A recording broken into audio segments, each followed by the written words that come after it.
blah. Y'all already know what it is. Your boy Yaakov, what it do? The outlet to reality, the holders podcast in Vegas and Chicago. What up?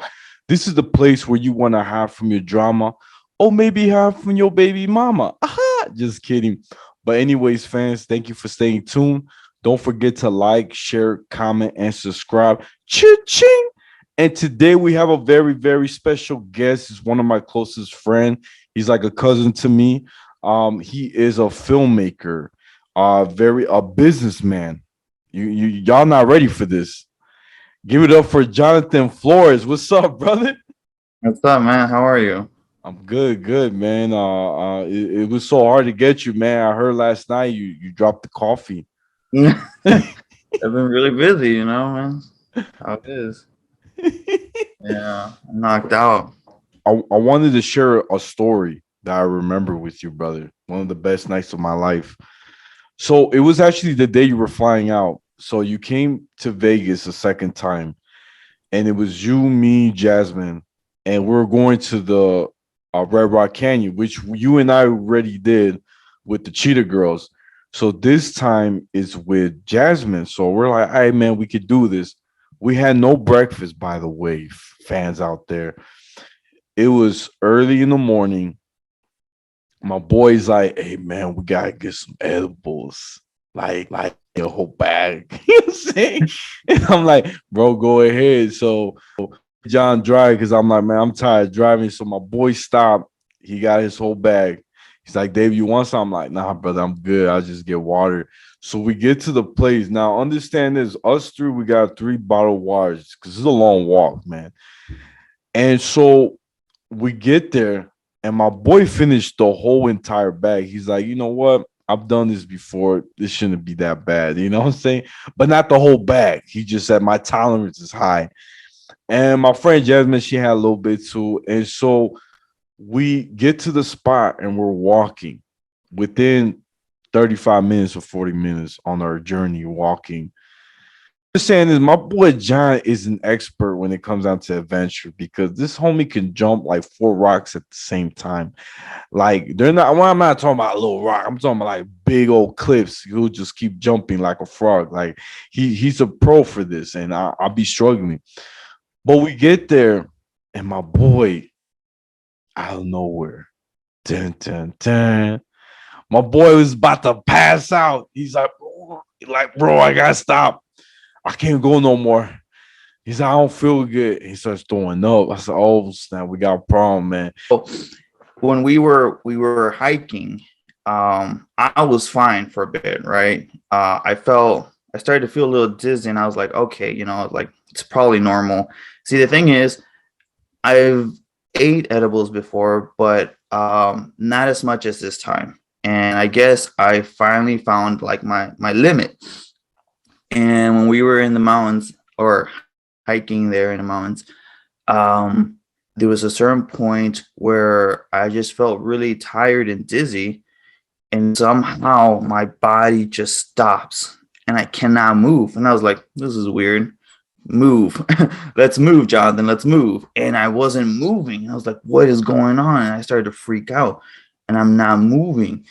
And I look at you and I look at Jasmine, and then all of a sudden, like it feels like inside my brain starts to spin crazy, and I start to get really dizzy. It's like a never-ending roller coaster when you're going down. That feeling, that's what it felt like, and it felt terrible. It wasn't even a good experience. And I started to freak out because this is something I've never experienced before with edibles or anything like that. And I think you guys told me that like my face started to get pale and whatnot.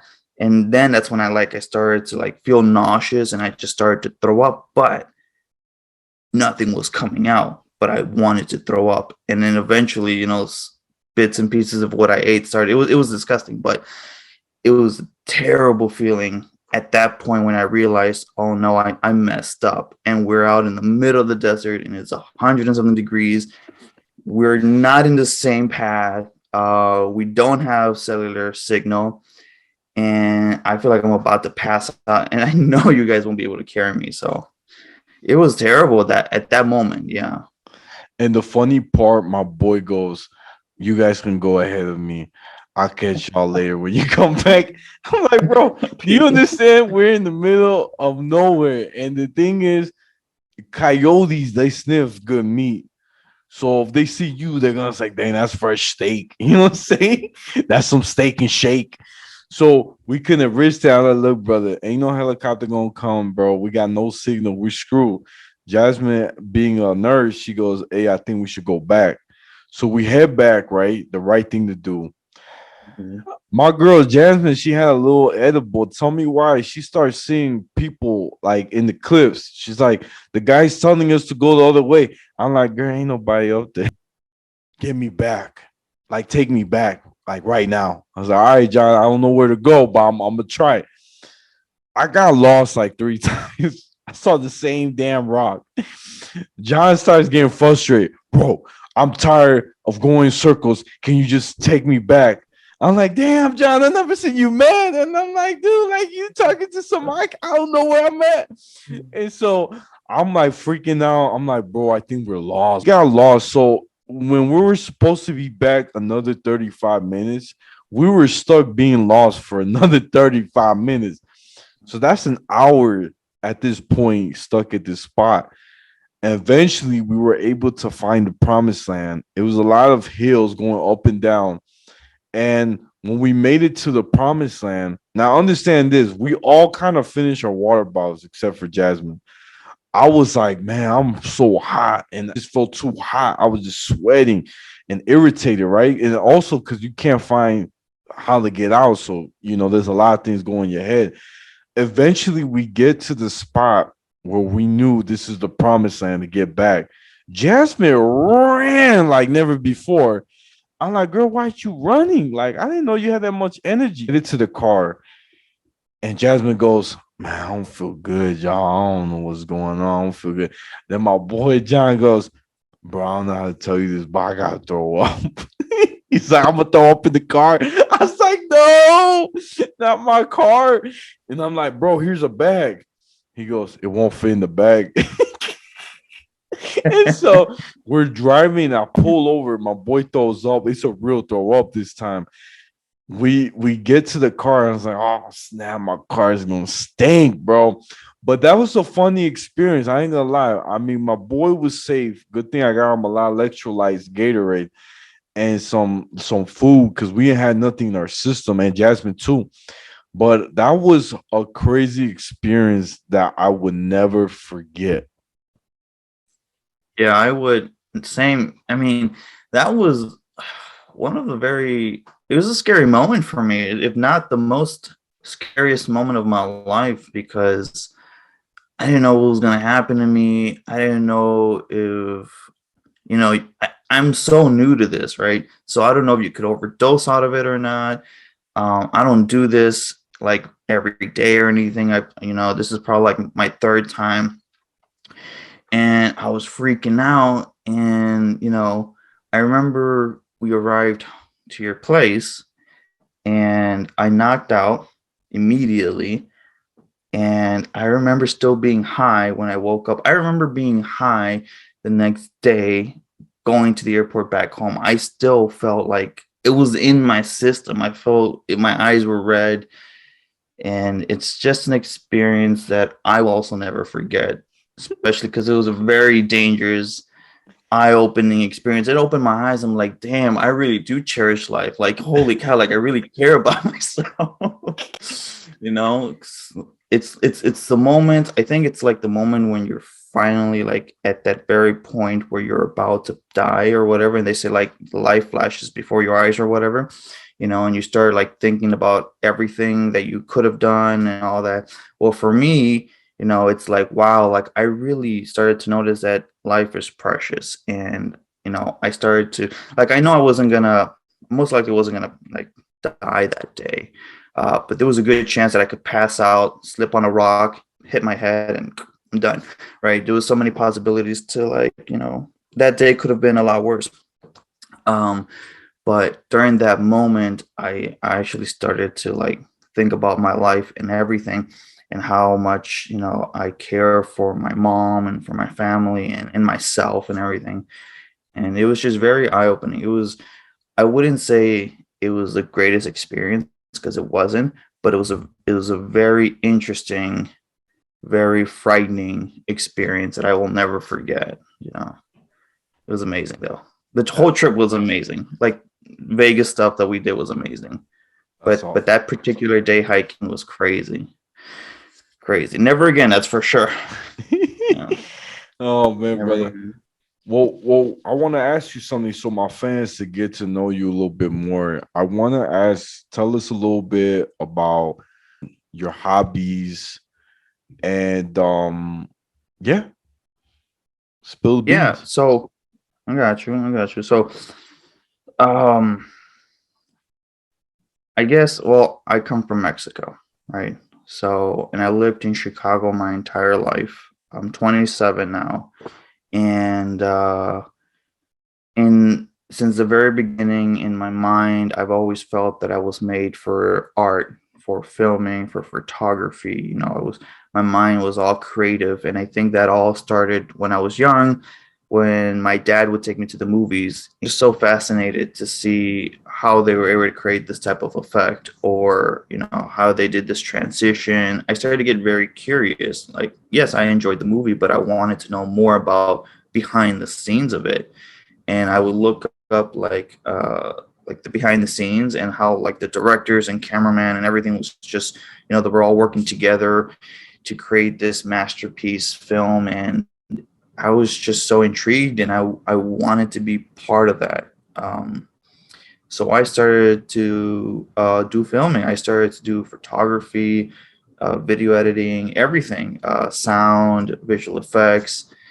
And you know, as time goes by, you know, years and years of learning and practicing and learning new things and buying new equipment, and you know, trying different things with my friends. I started to like, it was my hobby, it was my passion. It's what I wanted to do, um, you know, for the rest of my life. But of course, you know, life happens, and you know, financial issues and school and work and everything, and it's been pushing back like what I love to do, which is filming.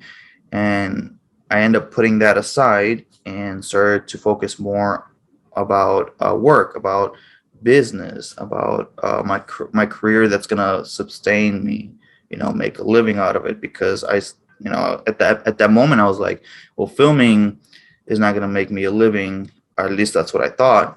um, you know, I felt like the competition was high, and in order to be successful, I'd have to move to California and this and that.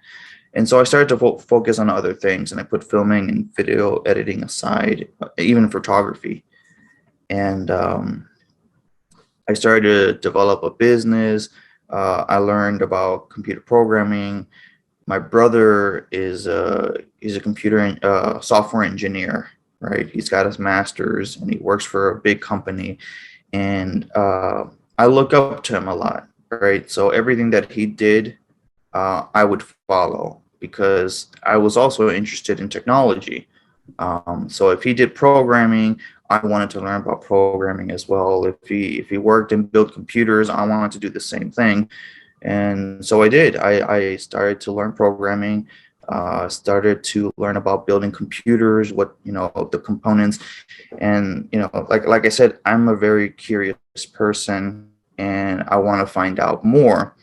So if there's something that I'm really interested in, I go and do the research, and I do whatever it takes to do it, right? Um, so I started learning software. I started programming. This was back in the day. And I remember working with a company online, and I was 16 years old, but they didn't know my age. Um, and they wanted a program for their website, and I emailed them and I said, hey, I could create one for you. I could do it. And they wanted to see what I was, you know, what I could do. So I created the program, and I sent it to them, and they loved it. They loved it. They paid me for it. And like I said, I was still young. I was, you know, I was 15, 16 years old, and they technically hired me. So like every week, once a week, you know, I would manage the program basically. I would have another partner with me, that would help me code, and they would pay us weekly, and it was amazing. I started to like that. I was like, wow, this is pretty cool. I like the software. And so that at that point, I noticed that my hobbies for filming were pushed way back, and software is my main thing. And I worked with that instead because I thought that there's potential here. I could make a living out of this. Technology is evolving, and the demand for coding is high, and pay is decent. And down the line, I started to notice that coding is nice, but it's not my passion. And going through classes, going through college for programming, and everything else, it's just, I started to notice that it's just not my thing. I'm good at it. I like it, but I don't have a passion for it. I'm not like, wow, this looks amazing, I want to stay on this for hours. It's more like, okay, I know how to do this. Let's code this and get it over with. It's not my passion. And that's when I realized programming, software development is not for me. Stop you real quick because there's something that no one knows about that I have to pick at your brain a little bit. Have a Camaro at 16, by the way, if I'm not mistaken, the newest one that came out. And I want to know, because you're talking about your program, working for this company. Can you explain us how did you come up with the money? Like that. Yeah. So, like I said, I was working with this company, and they were paying me, and they were paying me fairly well, especially for, a 16-year-old kid. And I worked with them for almost a year, I believe, and they were paying me extremely well. And that's when, like, I started to, like, okay, I need some sort of transportation. I'm going to get my driver's license soon. And that's how eventually I was able to save up money and buy the Camaro. And I was still in high school, so I would drive in the parking lot. And back in the day, like, the Camaro was like you know, it would turn heads. People would see the car and be like, wow, look at him, or whatever. And I would get a lot of attention, and I liked it. That's how I was able to afford the Camaro. But I wasn't thinking about the Camaro. The Camaro was nice, but my mind is where, like, what's next? What can I do, to get more, to move up, right? Do I need to go full time with coding? Do I need to change my career from filming to programming? Like the toys that I bought, right? The Camaro, I bought a lot of things. I bought a computer. I bought so many things that, at the time, a 16-year-old kid would not buy on its own. Like, he would have his parents buy it. A lot of people thought, oh, wow, did your dad buy this car? And I was like, no, I bought it. It's just, yeah, a lot of people don't believe me. And I was like, well, I'm not here to prove you. I'm not here to prove myself to you. So, believe it or not, I bought the car. But yeah. And then, I figured out programming wasn't for me. And I really wanted to do filming and photography and whatnot. At that time, though, I started to develop a business, and that business was like a side thing.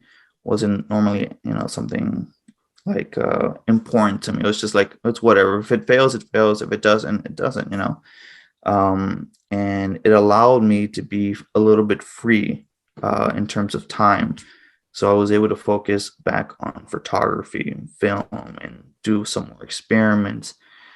And somehow that business boomed up to the point where I had to stop my hobbies and move towards the business because it was booming up, and I had to focus more on that. It was bringing me so much money.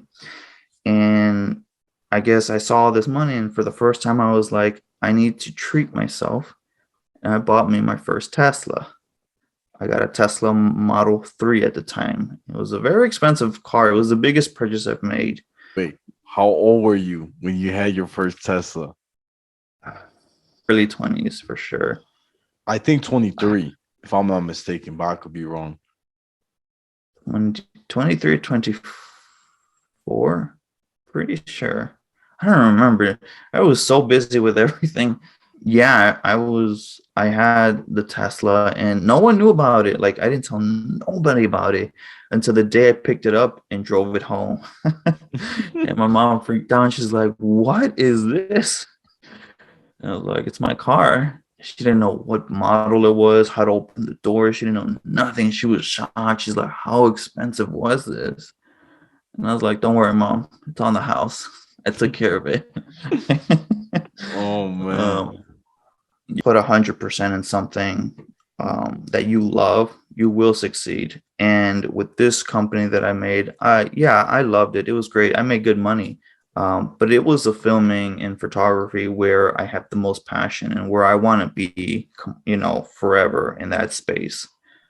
But, I've learned that in your mind, if you focus on something and you don't give up and you keep trying, you just have to make it once. My fans out there, this man right here is the most inspiring person I know because at the very young age, like I said, 24, he got his first Tesla. I was even shocked. Okay. In the car, I thought it was the coolest thing on the block. And it's so cool because my boy went from a Tesla Model 3 to the Model X, which is the SUV, which is 10 times better. And I love that one time we were kind of celebrating, got together at John's place, and the Cheetah Girls, Jessica and Liz, wanted to give me a cake. And so we're at Jewel. For those who don't know, from Vegas, that's a grocery store because I know we ain't got no Jewel there. Huh?